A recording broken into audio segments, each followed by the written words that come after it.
A ver, señora, le voy a hacer una pregunta. Se dice que la tecnología ya nos rebasó total y absolutamente, ¿no? Algunos están de acuerdo, algunas personas no están tanto de acuerdo, pero yo le quiero preguntar, ¿la tecnología nos hace pensar menos? Participe con nosotros. Ya está Mike, experto precisamente en tecnología para desarrollar este tema, mi querido Mike, porque, no sé, personas dicen que sí, personas dicen que no. A ver, ¿la tecnología nos hace pensar menos? Creo que es una facilidad el tener todas estas herramientas. Creo que el problema no está en que nos hace pensar menos, es que no estamos sabiendo aprovecharlas para crear cosas que realmente valgan la pena.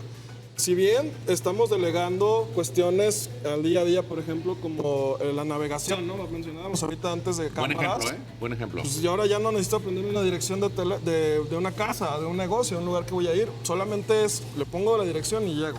Pero ¿qué tan importante era eso antes? ¿Cuál es el trasfondo de esto? Pues yo creo que sí hay cosas que vale la pena que se puedan automatizar, pero hay otras que no. Como por ejemplo las grandes preguntas de cómo mejorar el mundo, ¿no? Creo que ese sería mi primer comentario, ¿no?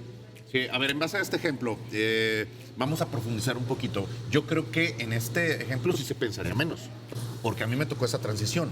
Yo antes me movía sin estos aplicaciones que me llevan a un destino y yo tenía que preguntar.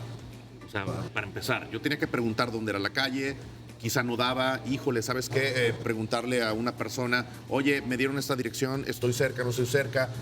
Te hace pensar, te hace investigar, te hace trabajar. Ahora con estas aplicaciones, nada más ponle dirección y no tienes que hacer tanto choro, no pensar, no investigar y no trabajar tanto. Entonces, pues en este ejemplo no piensas tanto, ¿estamos de acuerdo? Sí, y también qué tan necesario es pensar demasiado en cómo voy a llegar a un lugar, ¿no? Si ya tienes una herramienta que hasta te predice el tráfico, el clima, si hay accidentes. Ajá. Entonces hay casos en los cuales sí te hace pensar menos, pero no es necesariamente malo. Creo Claro. que hay cosas, por ejemplo, al usar la inteligencia artificial, creo que es una herramienta que sí tenemos que preguntarnos qué estamos creando con eso. Porque al final, pues ya ahora todo lo que tú le puedas preguntar te da una respuesta. Pero hay que tener cuidado porque el que sepas preguntar algo no quiere decir que seas experto en algo. Y eso no va a cambiar. Tenemos que formar un criterio, tenemos que tener habilidades de investigación, habilidades de validar un conocimiento, ¿no? Como era antes, pero ahora con esta herramienta. Oye, Mike, pero justo hablamos de eso, pero siento que en las épocas anteriores lo que nos ayudaban, esos pequeños día a día que estamos quitando hoy, es a la resolución de problemas. Resolución de problemas desde lo básico a irnos a lo grande. ¿Cómo es esto? Ahorita dices, tenemos que ver los fundamentos. Ahorita nadie ve los fundamentos. Ahorita nada más hacen la pregunta. Se ve quién es experto preguntando lo que necesita, pero nadie sabe de dónde salió. Nada más agarran, copy, paste y vamos. Entonces, ¿nos hará pensar realmente? No, sí, así como lo planteas definitivamente no. O sea, es una ilusión el que pues ahora tienes la capacidad de preguntarle a un chat que te responde lo que le preguntas. Pero a ver, del tamaño de la pregunta que tú hagas es el tamaño de la respuesta que vas a recibir. Las preguntas correctas nos van a dar las respuestas correctas. La calidad. Entonces, no es lo mismo un especialista en un tema lo que puede preguntar a alguien que no, digamos en el nivel de especificidad que hay, ¿no? Yo creo que algo que debemos de fomentar es el pensamiento crítico, es decir, vemos actualmente en redes sociales, vemos opiniones y ya nos dejamos llevar también con algo que puede ser falso, pero porque le da muchos likes la gente, pues ya dices, es verdadero, ya no validas y te preguntas si es algo cierto. Y eso es un mal de nuestros tiempos, realmente la capacidad de preguntar y de validar la información es algo en lo que tenemos que enfocarnos. Sí. ¿Cómo podríamos llegar a tener un equilibrio con la tecnología, vaya, y la realidad, ¿no? Y sobre todo para los jóvenes, que son los que más consumen las aplicaciones, todo lo que tiene que ver con la tecnología. Pues yo creo que hay que entender para qué sí nos puede ayudar. Digamos, hay tareas repetitivas, hay cosas que tienen que ver con trabajos, pues por ejemplo, archivos que generabas, presentaciones.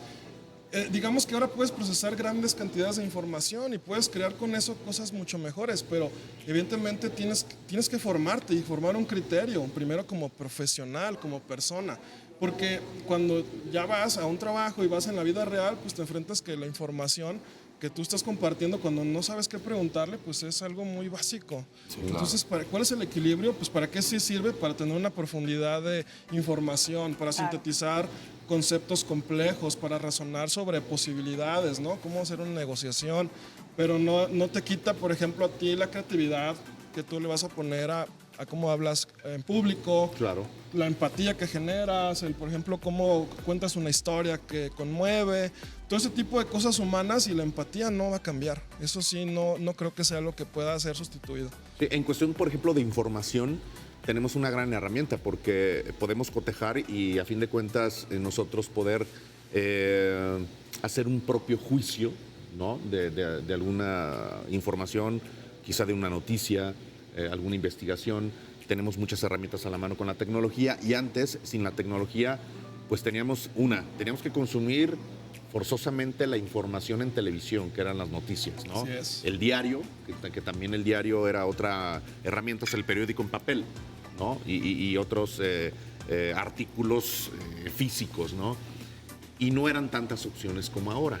Entonces, aquí sí se equilibra un poquito, desde mi punto de vista, el pensar. Porque si tú requieres o te vas a la tecnología, pues tienes que indagar, cotejar, insisto, para a fin de cuentas poder emitir un juicio personal, ¿no? Sí, definitivamente vemos también una gran oferta de información, o sea, fake news, cosas así.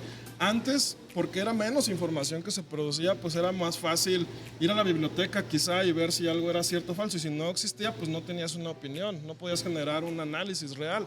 Pero antes, me tocó de niño pues ir a la biblioteca y hacer un resumen, Claro. y que te dejaban que el pie de página, Sí.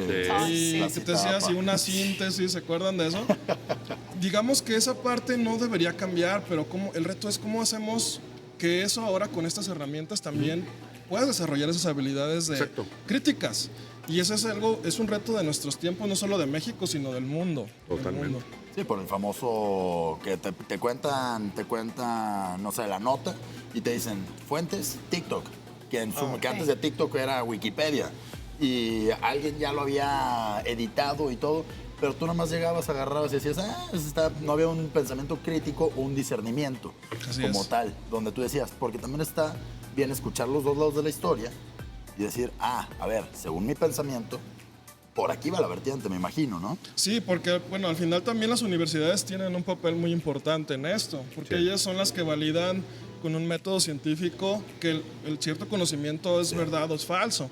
Pero ahora estamos rebasados porque el conocimiento es mundial, o sea, digamos, una universidad ya no tiene la capacidad de cada cosa que sale decir si es verdad o falso. Claro. Y ese es uno de los grandes problemas de nuestros tiempos, que hay una sobreoferta de todo, que realmente te vas con la emoción, con la que te sientas que va contigo, ¿no? Sí. Aunque no sea verdad, y eso pues lo explotan políticos, lo explotan empresas, lo explotan mercadológicamente, y es algo que pasa, es uno de los efectos no deseables del Internet, ¿no? Y es algo que decía Carlos.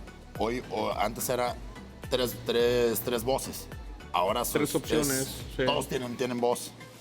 Entonces se van por el que más seguidores tenga.